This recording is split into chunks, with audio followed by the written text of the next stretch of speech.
Ja, zelo zanimivo, ker ste se malo dotaknili tega dolgčasa, ker s tem se sam že nekaj časa ali pa nekaj let ukvarjam, ne? Prek meditacije sicer. Ne? In opažam, da ljudje smo v današnjih časih zelo bojimo se dolgčasa.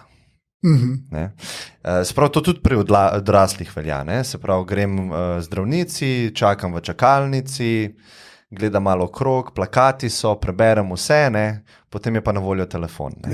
In s tem telefonom je sebe totalno zasvojim oziroma onemogočim si, ne dopustim si niti sekunde dolgčasa. Ne? In dostikrat pa tudi slišim od staršev, da se otroci pritožujejo. Dolgčas mi je. Potem pa seveda dobi napravo, da je mir. Ne? Kako se vi v bistvu s tem soočate ali pa srečujete pri otrocih, ne? Ki prav, da mu je dolgčas? Jaz jim povem, da je to odlična stvar. To, da ti je dolgčas, pomeni, da imaš tiste stvari, ki so pomembne, približno urejene ali pa si jih porinil tako daleč stran, da se ti ne zdijo pomembne. In ta hip nimaš nič nujnega v programu.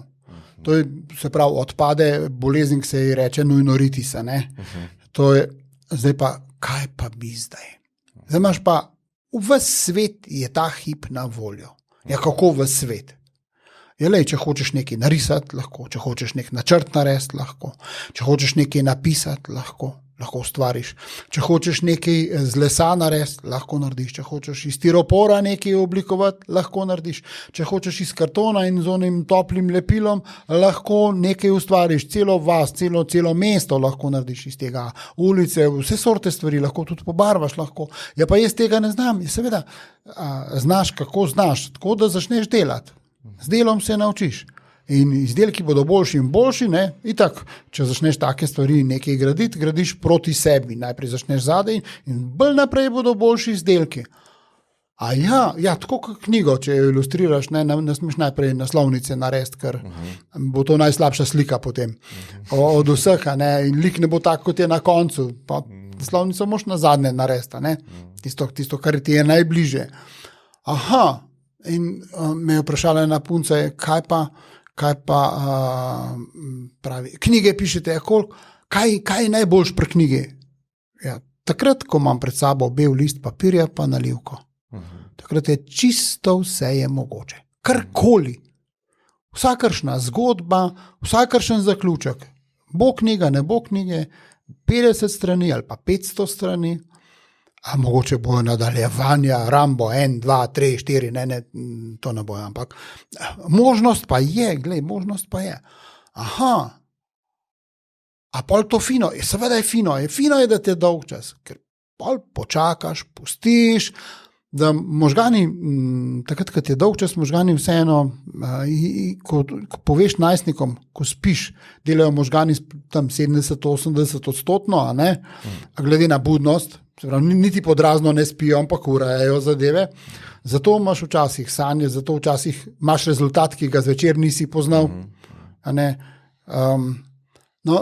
To je tisto polko, ko reče, wow, a pol je fino, da je dolg čas. Ja, fino. Ja, kaj ne pa tem? Pa vzem škarje pa en papir, ki ti prihajajo reklamo, striž, da boš nekaj zaposlil roke, možgani bojo pa delali po svoje naprej. A ja? A se to da izkoristiti? Ja. Da se učiti tako. Kako se da učiti? Tako da se odločiš, učil se bom do 10:08. 10:08 mi zatuli telefon, takrat zaprem knjigo, zvezek, kjerkoli sem in neham delati. A bodo tvoji možgani nehali razmišljati o tem, kar si reševal, kar si delal? Ne. Kaj to pomeni? Da se učiš še naprej. Oni razmišljajo, brskajo, red delajo in tako naprej. A boš čez nekaj časa vedel več kot takrat, ko si zaprl zvezek? Ja. To se pravi, se učiš. Wow.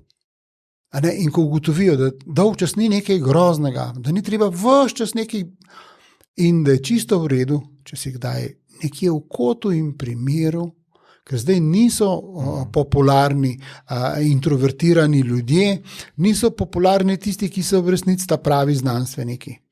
Sedi, dela, razmišlja, brska, primerja, ki je svet v njihovi glavi veliko večji od cele zemlje, ne?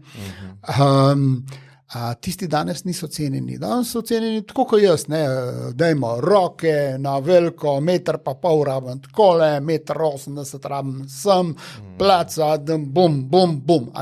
To je zdaj v modi.